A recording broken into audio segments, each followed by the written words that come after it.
오늘 말씀은 데살로니가전서 3장입니다. 데살로니가전서 3장 목자의 심정으로 디모데 파송이라는 제목입니다.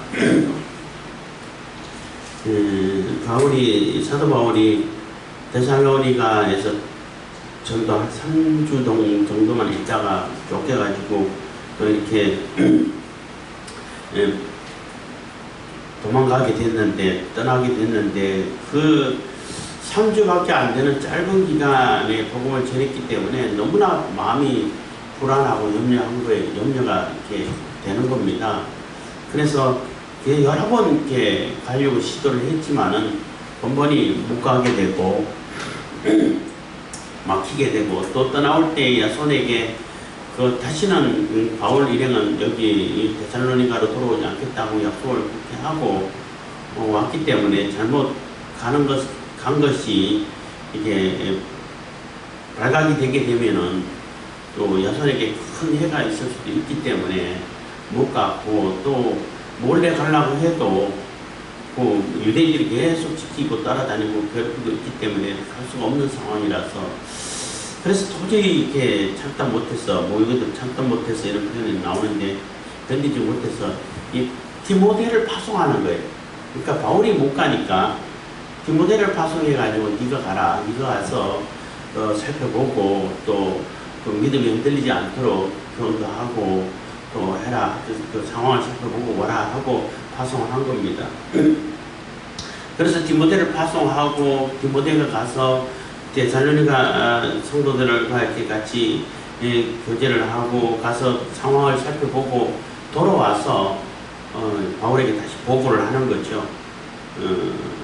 정말로 데살로니가 성도들이 믿음을 지키고 또 믿음의 선한 행동이, 선한 삶이, 선한 행동이 온 그리스에 다 이렇게 퍼졌다. 아가야 지방, 마게도냐 지방 다 이렇게 퍼져서 정말로 이렇게 본이 된다 하는 그러한 교훈을, 그러한 보고를 받고 바울이 너무 기뻐서 하나님께 감사의 기도를 올리는 그러한 내용이 3장입니다.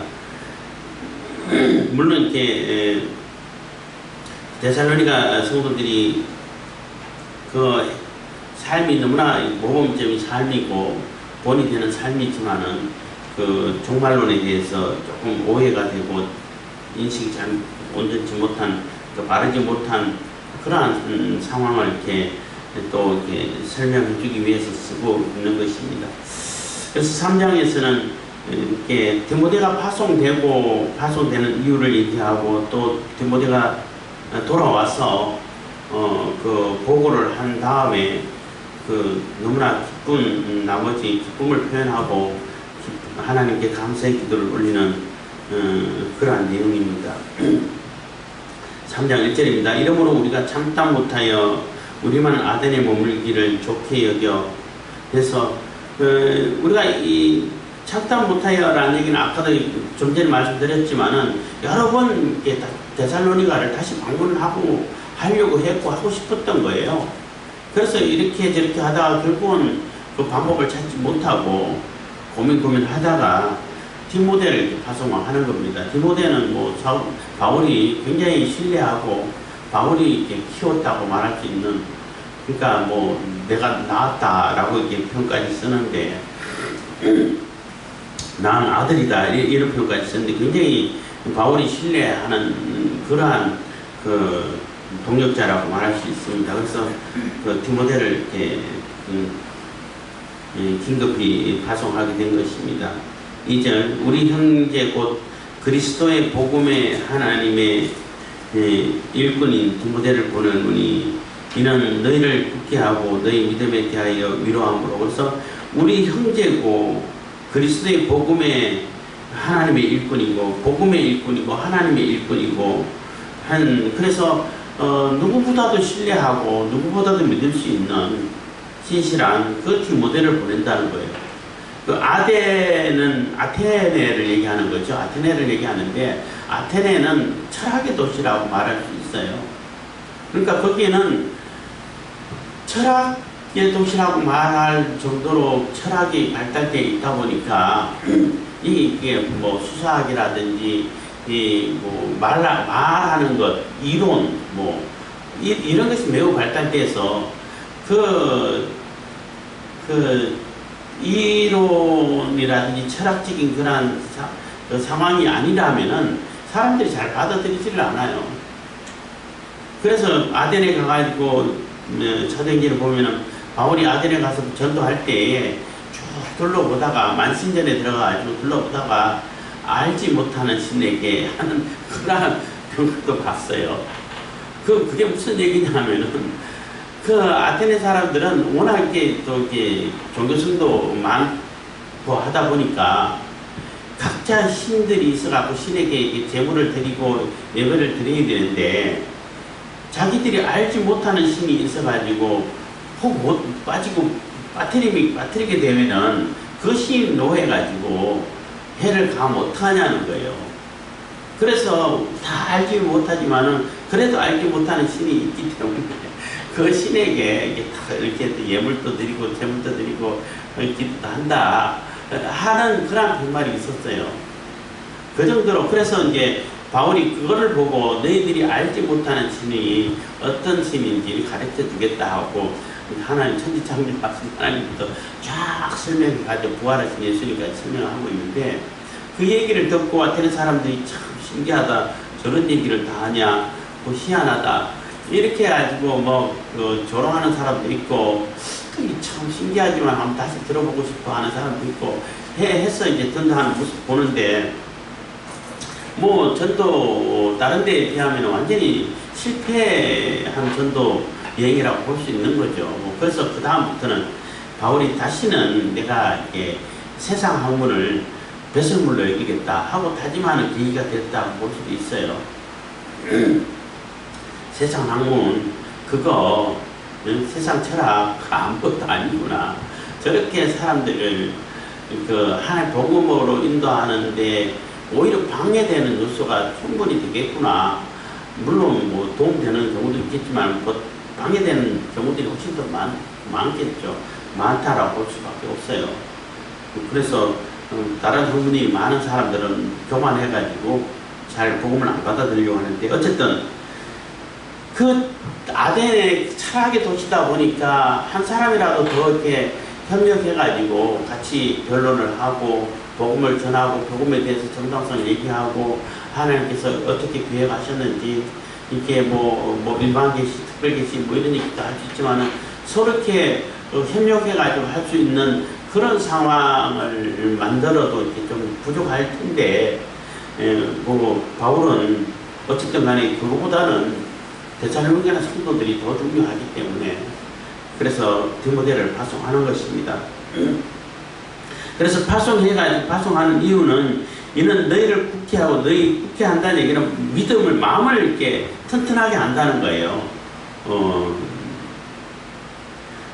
굳게하고 너희 믿음에 대하여 위로함으로 그래서 뭐 구약 출애굽기라든지 할 때 목을 굳게 하지 말라는 얘기는 목이 뻣뻣하면은 이 고기 썩지를 않잖아. 그런 교만을 얘기하는 것이고 여기서 말하는 너희를 굳게 한다는 얘기는 마음을 믿음에 대한 굳은 마음 흔들리지 않는 믿음을 얘기하는 것입니다. 그래서 너희 믿음을 굳게 하고 또 너희 믿음에 대하여 서로 위로함으로 서로 위로하고 얼마 되지 않은 짧은 시간에 복음을 전했기 때문에 그 기초가 매우 부실할 수밖에 없고 튼튼하지 못할 수밖에 없잖아요. 이게 깊이가 없고 믿음의 그 기초가 조금 이렇게 튼튼하지 못하다라고 생각했기 때문에 그 믿음을 더 굳건하게 만들어주기 위해서 서로 위로하면서 믿음을 굳게 하기 위해 가지고 이렇게 디모데를 파송한다는 것입니다.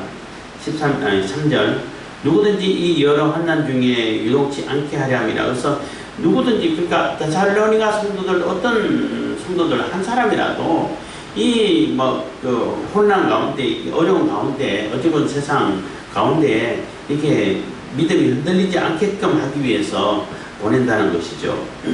그래서 여러 환난 중 그 당시에는 또 여러 가지 환난도 많고 핍박도 많고 또 그 예수를 믿는다는 이유 하나만으로 뭐 뭐 사방이 다 적으로 변해 있는 그런 상황이다 보니까 동족으로부터 또 유대인으로부터 많은 어려움 당하고 핍박당하고 또 매매도 못하게 만들고 하여튼 뭐 그러한 상황이 되다 보니까 그 환난 가운데서 이러한 어려움, 그러니까 환난이 이렇게 심해지게 되면은 아무래도 마음이 많이 흔들릴 가능성이 높아지죠.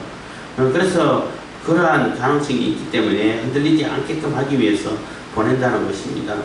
그래서 누구든지 이 여러 환난 중에 요동치 않게 하려 함이라. 우리로 이것을 당하게 세우신 줄을 너희가 친히 알리라. 그래서 우리가 이것을 당한다는 얘기는 이 환난을 당하고 어려움을 당하면서도 이게 복음을 전하도록 하나님께서 사역을 맡기셨는데 너희들이 이런 상황을 잘 안다는 거예요. 복음을 제대로 전하고 체계적으로 또 오랜 시간을 가지고 있으면서 전하고 싶었는데 그렇게 전하지 못하는 것은 이 환난 가운데 핍박 가운데 있기 때문에 도망칠 수밖에 없는 상황이 됐기 때문에 도망쳤다는 것입니다. 그래서 이런 환난을 당하지만은 그렇지만은 복음을 이렇게 전하고 그 복음을 전하고 그냥 한번 전했으니까 땡 이게 아니라 복음을 전했기 때문에 그 복음의 싹이 잘 트고 잘 자랄 수 있도록 이렇게 관리해 줄 책임이 있다는 거예요. 그들을 양육할 책임이 있다는 것입니다.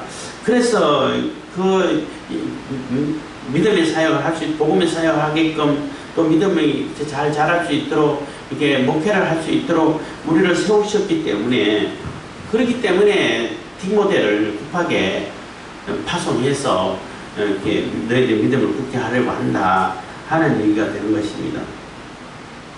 4절입니다. 우리가 너희와 함께 있을 때 장차 받을 환난을 너희에게 미리 말하였더니 과연 그렇게 된 것을 너희가 아느니라. 그래서 복음 전할 때도 이 복음을 통해 가지고 복음 때문에 복음으로 인해서 많은 어려움이 있을 수 있고 환난을 겪을 수 있다.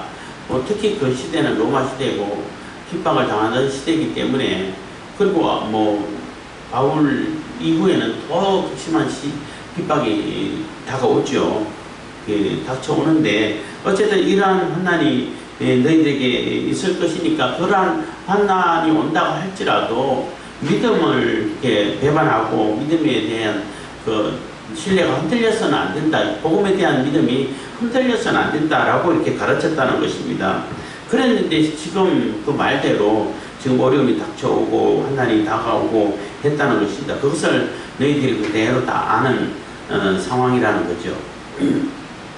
5절입니다. 이러므로 나도 참다 못하여 너희 믿음을 알기 위하여 보내었노니 이는 혹 시험하는 자가 너희를 시험하여 우리 수고를 어떻게 할까 함일러니. 그래서 참다 못해서 이 도무지 궁금하고 이게 불안, 염려, 걱정이 되고 이게 뭐 좀 전에도 말씀드렸지만은 이게 복음 전하는 기간이 너무 짧다 보니까 그리고 그 복음에 대해서 설명해주고 또 말씀을 풀어주고 말씀을 심어주고 이런 기간을 이렇게 가지지 못했기 때문에 너무나 불안한 거예요. 불안해가지고 이렇게 견디지 못해서 참다 못해서 너희 믿음이 제대로 이렇게 믿음이 유지되고 있는지 그 믿음의 싹이 트고 자라고 있는지 궁금해서 이렇게 디모데를 보낸다는 것입니다. 보내었노니 이는 꼭 시험하는 자가 또 그 당시에는 특히 영지주의자들이 굉장히 이렇게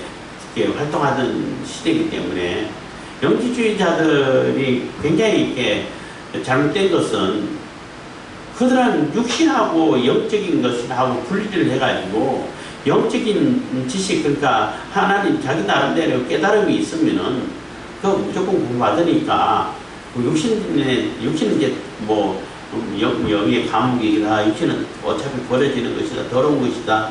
이런 것이기 때문에 육신은 아무렇게나 살아도 상관없다는 거예요.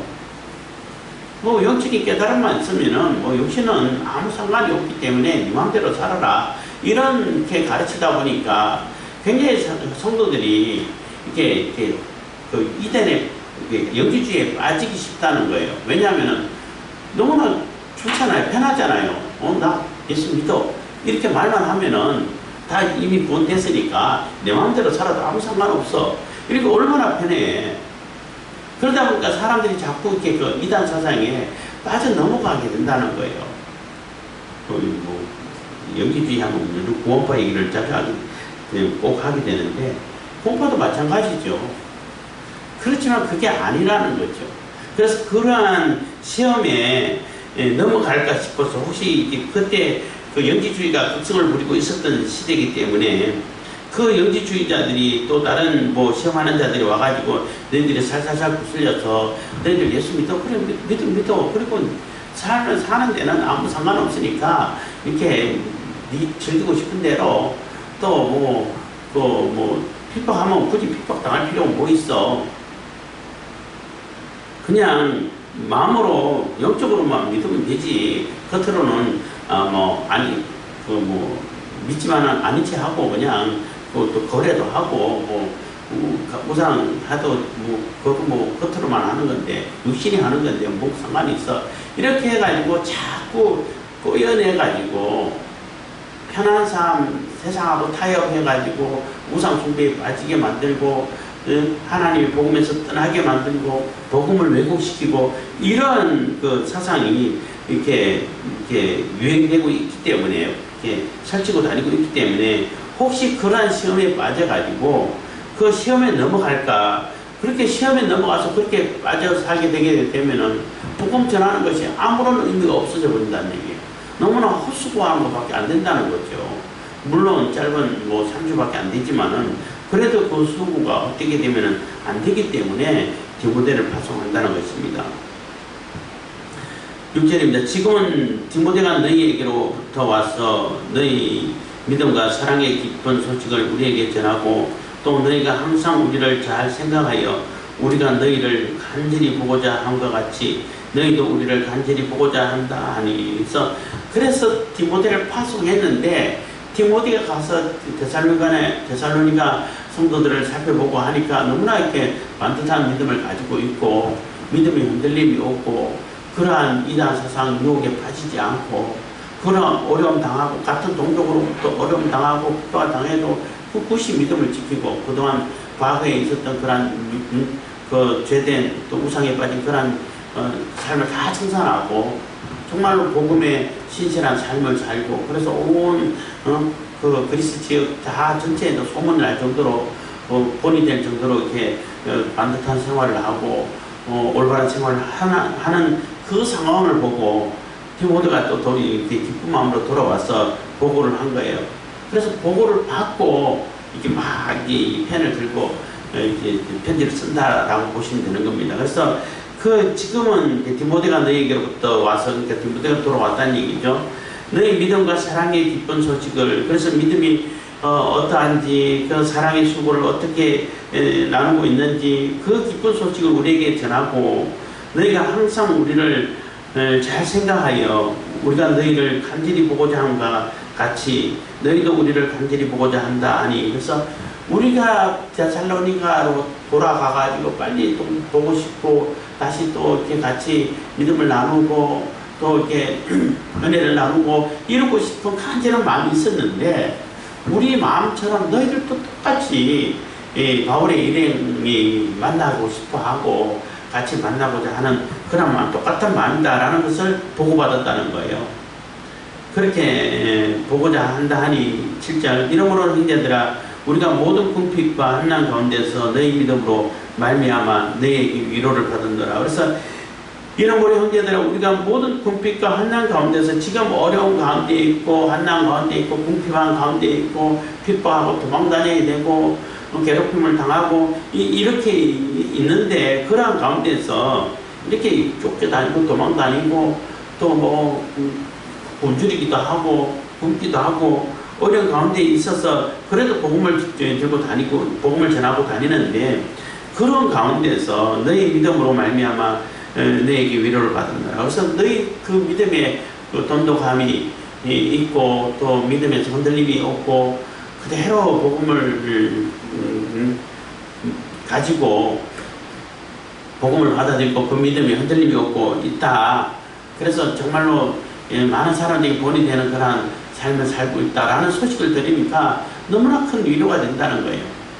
그들이 그 바울 일행들이 어려움 당하고 뭐 굶주리기도 하고 핍박을 당하고 이러한 수고가 그 한마디로 그 위로가 돼서 그 어려움들이 다 잊어져 버릴 정도로 위로가 된다는 거예요. 8절입니다. 그러므로 너희가 주 안에 굳게 선적 우리가 이제는 살리라. 그래서 이제는 이제 한시름 놓겠다는 거죠. 이제는 마음을 이렇게 안심하고 이렇게 염려 걱정하지 않고 또 이렇게 충분히 이렇게 다니면서 복음을 전할 수 있게 됐다는 거예요. 그래서 너희가 주 안에서 굳게 서 있기 때문에 우리가 이제는 살리라. 이제는 이제 한시름 놓고 이렇게 마음을 안심을 하게 됐다는 거예요. 더 이상 불안해하지 않고 데살로니가 성도들도 이렇게 잘 이렇게 믿음을 잘 자라고 있고 믿음 생활 잘하고 있구나 이렇게 안심하고 이렇게 다니게 됐다는 것입니다. 살리라 한 얘기는 이제 살았다 한숨 푹 내쉬면서 안심하는 그런 안도의 한숨 뭐 이런 표현으로 쓸 수 있는 거죠. 그런 표현인 것입니다. 9절입니다. 우리가 우리 하나님 앞에서 너희를 인하여 모든 기쁨으로 기뻐하니 너희를 위하여 능히 어떠한 감사함으로 하나님께 보답할고. 그래서 우리가 우리 하나님 앞에서 너희를 인하여 모든 기쁨으로 기뻐하니 그래서 그 소식을 듣고 너무나 감격하고 기뻐했다는 거예요. 너무나 감사하고 그래서 너희를 위하여 능히 어떠한 감사함으로 그래서 너희들 그 믿음의 그 모습을 이렇게 보고를 받고 보니까 너무나 감사하고 감격해가지고 이게 어떻게 감사하고 하나님께 어떻게 보답할까 그러니까 하나님께 어떻게 감사해야 될지 이렇게 어리둥절하다는 거예요. 표현이 안 된다는 거죠. 너무나 감격했다는 거죠. 감격하고 하나님께 너무나 감사한 마음이 있고 어떻게 감사해야 될지 하나님께 어떻게 보답해야 될지 이렇게 말로 표현이 안 된다는 거예요. 그만큼 이렇게 감격무량한 그러니까 감사의 표현을 하는 거죠. 우리가 하나님께 보답할 수 있는 방법이 있어요. 그냥 하나님께 감사하고 찬양할 수밖에 없는데 그만큼 이게 불안해 있다가 염려 걱정하고 있다가 정말로 기쁜 소식을 들으니까 너무나 감격해서 너무나 안도의 한숨을 쉬면서 감격해서 어떻게 이 감사를 표현해야 될지 모르겠다는 거예요. 표현할 방법이 없다는 겁니다. 그만큼 바울이 감사에 감격했다는 것입니다. 10절 주야로 심히 간구함은 너희 얼굴을 보고 너희 믿음의 부족함을 온전케 하려 합니다. 그래서 주야로 심히 간구함은 해서 그래서 복음을 전하고 쉬지 않고 기도했다는 거죠. 기도하고 하나님 그 데살로니가 성도들 믿음이 흔들리지 않게 해주시고 또 그 믿음이 잘 자라게 해주시고 삶을 제대로 가르치지 못했지만 깊이 있게 오랫동안 못 가르치지만 그래도 그 믿음의 싹이 나서 잘 자랄 수 있도록 믿음의 깊이가 있도록 해주시고 하고 주야로 쉬지 않고 기도했다는 것입니다. 밤낮 가리지 않고 기도했다는 거죠. 심히 간구하면 너희 얼굴을 보고 너희 믿음의 부족함을 온전케 하려 합니다. 그래서 너희 얼굴을 보고 너희 믿음의 부족함이 없도록 온전케 하기 위해서 늘 이렇게 기도하고 있었다는 겁니다. 쉬지 않고. 그렇게 했는데 이렇게 좋은 소식을 들으니까 너무나 감개무량하다는 겁니다. 11절 우리 하나님 우리 아버지와 우리 주 예수는 우리 길을 너희에게로 직행하게 하옵시고 그래서 감사의 기도를 올리는 거예요. 이렇게 기도했는데 지금 감사의 감격에 차서 다시 기도를 하는데 그 기도 내용이 하나님 우리 아버지와 우리 주 예수님께서 하나님 우리 기도하면 예수님 하나님 부리는 거죠. 우리 길을 너희에게로 직행하게 하옵시고 그래서 우리를 빨리 이렇게 너희에게 바로 여기저기 돌아볼 거 없이 바로 갈 수 있도록 길을 좀 열어주십시오 하고 기도를 하는 거죠.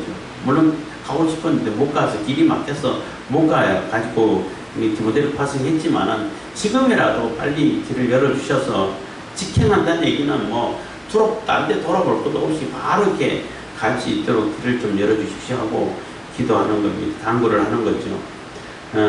직행하게 하옵시며 12절 또 주께서 우리가 너희를 사랑함과 같이 너희도 피차간에 피차간 모든 사람에게 사랑이 더욱 많아 넘치게 하사. 그래서 또 주께서 우리가 너희를 사랑한 것 같이 우리가 너희를 얼마나 사랑하는 그 사랑의 표현이 이게 데살로니가 전서 앞에 내용 지금 3장 앞부분을 통해 가지고 이렇게 보여지잖아요. 그 마음이 얼마나 데살로니가 성도들을 사랑하고 그 마음 쓰고 있는지를 다 표현이 되는 것인데, 그 너희를 사랑한 것 같이 우리가 너희를 사랑한 것 같이 너희도 피차 간의 모든 사람에 대한 사랑이 더욱 많아지게 하소서. 그래서 우리가 너희를 사랑하고 염려하는 것처럼 너희들도 서로 간에 서로 사랑을 나누고 사랑의 실천이 있게 되고 믿음의 수고가 사랑의 수고가 있게 되고 믿음의 실천이 있게 되고 믿음의 실천도 마찬가지고 사랑의 수고도 마찬가지인데, 이렇게 해가지고 그 사랑이 더 풍성해지기를 기도한다 하는 것입니다. 그래서 하나님께 더욱 그 사랑이 풍성하게 넘치게 해주셔서 하는 얘기인 겁니다. 13절 너희 마음을 굳게 하시고, 그래서 그 데살로니가 성도들을 마음을 굳게 하시고 우리 주 예수께서 그의 모든 성도와 함께 강림하실 때에 하나님 우리 아버지 앞에서 거룩함에 흠이 없게 하시기를 원하노라. 그래서 하나님께 간절히 기도하기를 지금 기도하고 있는 거죠. 더욱 많이 넘치게 하시고 또 넘치게 해주십시오. 그리고 너희 마음을, 그러니까 데살로니가 성도들의 마음을 굳게 하셔서 또 우리 주 예수님께서 그의 모든 성도와 함께 그러니까 재림하실 때에 하나님 우리 아버지 앞에서 거룩함에 흠이 없게 하시기를 원합니다 하고 원하노라 이렇게 하니까 기도하다가 갑자기 기도가 안 끝나고 이렇게 데살로니가 성도들에게 이렇게 표현되게 돼 있는데, 그러니까 11절, 12절이 이제 기도 내용이 있고 13절에는 또 이렇게 그 본면의 말이라고 말할 수 있는 거예요.